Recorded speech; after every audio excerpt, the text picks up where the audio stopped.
everyone, my name is Jen and I am going to talk today about masks and creating a photo montage using them.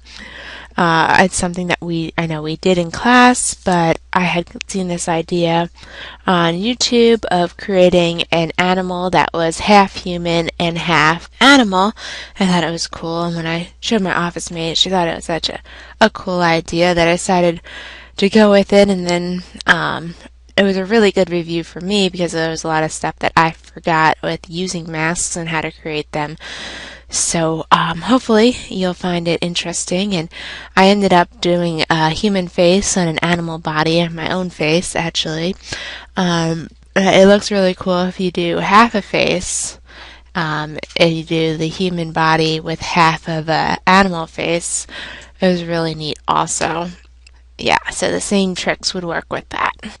So I found this picture of a lion on Flickr and put it into Photoshop using Bridge, and then I also found a picture of myself, and I wanted to merge the two together.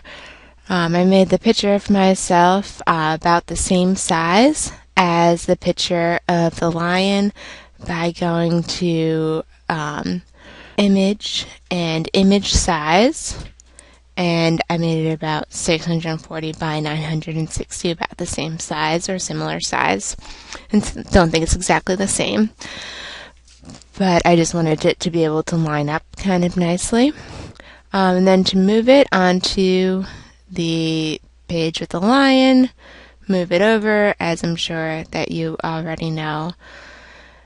And then once I have it there, I can turn down the opacity of the picture, and that way I can align it up with the lion's face, try to match my eyes to the lion's eyes. And I see my face is a little bit big, so I'll go ahead and reduce down the size of the picture by going to edit, transform, and then scale, and then just reduce down the size of the picture so that it lines up a little bit better.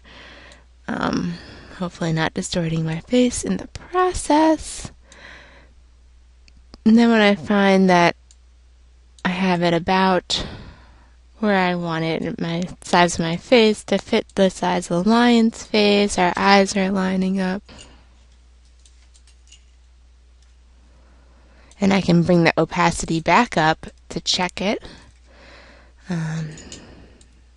See if my face is distorted at all in the process, and then just play with it until I feel like I've got a pretty good fit. You can click the green mark when you're finished lining up the photos. You can go to Content Aware Scale to help with scaling, or you can go to Auto Align Layers, although it won't let me on this one because I don't think it's a close enough alignment. And once I have it placed about where I want it, I can increase the opacity so that there's less that you can see through. So next we'll need to make a mask of the layer that we created. We just have that layer selected and click this circle inside of a square button to create our layer mask. And it's in white, meaning that it will reveal everything. So then come back over here, and normally you have the white in the foreground and the black in the background. So instead you want to flip those colors so that white is in the foreground, and that's what you'll be using, so that we can erase part of my face in order to put it onto the lion's body. And I want to take the brush tool, and I can adjust the size of the brush and start erasing that way, like this. I can undo that. I can also select what I'd like to select. I can do that by taking this elliptical marquee tool. If I want to select just the area of my face, and I can move that over so I have my face selected there. I want to deselect it and then try again so I don't get my hair in the picture, and I can move it around like that. And maybe I want just about that much, right? And then use my and then you can go to select, and you can go to inverse so that everything else is selected. And then I can take my bucket tool and click on that, and so just my face now is showing up. Control D will deselect it, and now I can increase my opacity and see what my face looks like on the lion. And it looks a little funny, but kind of cool. Then I can take my paintbrush and fix up anything that I would like. I feel like I didn't quite get enough over here, so I can use that and change the size of my paintbrush if I'd like.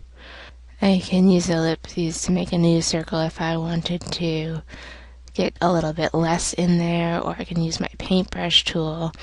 I'm not very good with the paintbrush tool yet, so I think I'm just going to use this ellipses again. And again, going to select inverse, and then using my paint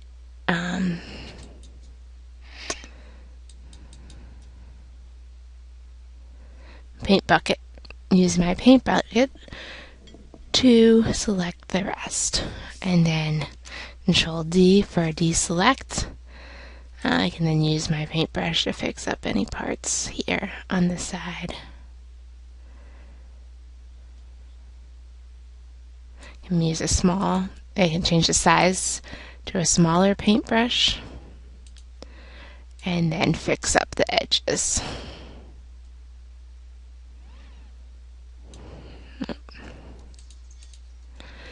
Click undo.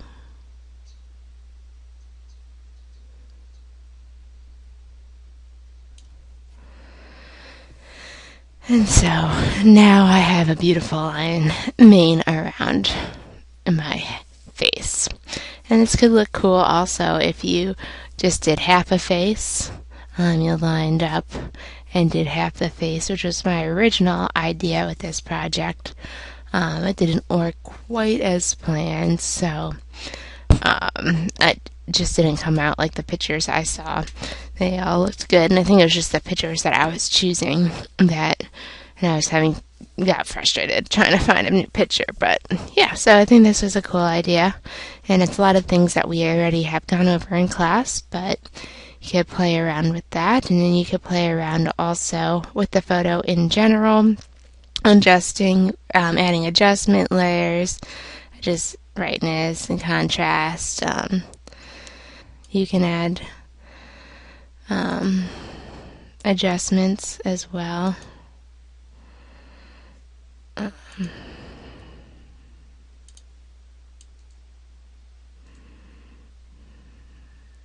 Maybe something like that looks cool to play with the curves of the lion, and now it looks a little neater. Or if I wanted to do black and white lion, it looks kind of cool like that. Or maybe want to adjust it to make it a little bit lighter using the curves and the lion. So sometimes using that black and white effect makes it something that didn't look quite right. Just makes it a little bit better, I think.